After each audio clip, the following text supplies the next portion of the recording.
Now let's get back to our energy crisis, our national energy self-harm. And a logical part of the solution, of course, is nuclear energy. There's plenty of naysayers and sceptics who reckon that small modular reactors are a fantasy. Now, I explored SMRs, as they're called, with Rolls-Royce in my doco going nuclear just over 2 years ago now.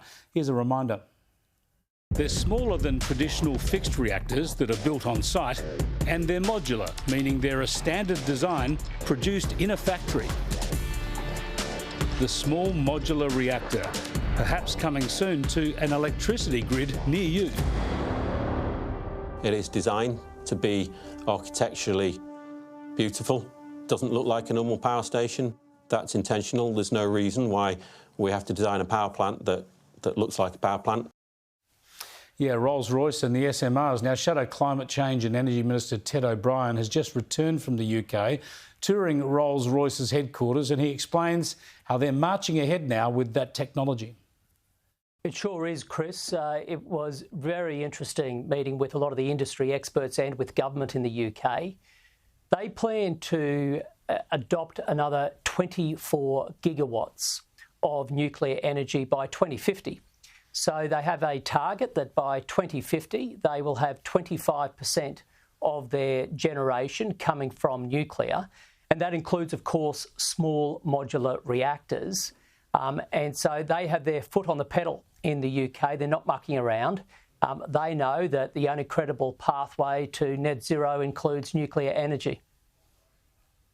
Yeah, I've spoken to Rolls-Royce as part of my documentary on going nuclear. They're going full on for a SMR project. Of course, Westinghouse, NuScale, a number of companies are doing this. And it's nonsense to suggest that this technology can't happen or is only prototype phase, because we effectively have small modular reactors powering nuclear submarines and warships around the world. They've been doing that for 50 years. You're dead right, and few countries know more about that than the UK. And it was fascinating talking to them about the synergies between the civil industry in the UK for nuclear and their nuclear-propelled submarines. Ultimately, those two industries are key to each other, including, by the way, when it comes to waste, Chris, and that was something I really wanted to do a deep dive into when I was in the UK. Their plans to have central repository for low, medium and high-level waste will see nuclear waste from both the civil plants and the submarines all at the one facility. And so the one deep geological repository for spent fuel will assist for both the nuclear waste from submarines as well as civil plants. Now, I think that's informative for Australia. Since we are signed up to AUKUS, ultimately the Albanese government will be needing to advise on where that deep repository is likely to be.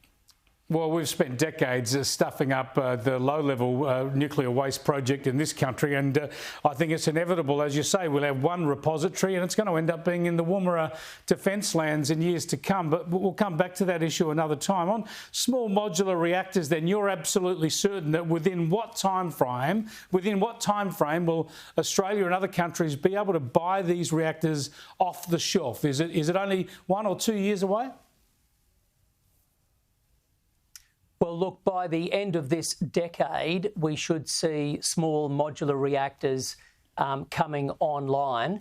And by early next decade, so by the early 2030s, when Australia might be looking at small modular reactors itself, there should be multiple options out there. It's important from Australia's point of view, Chris, that we do not adopt first of a kind.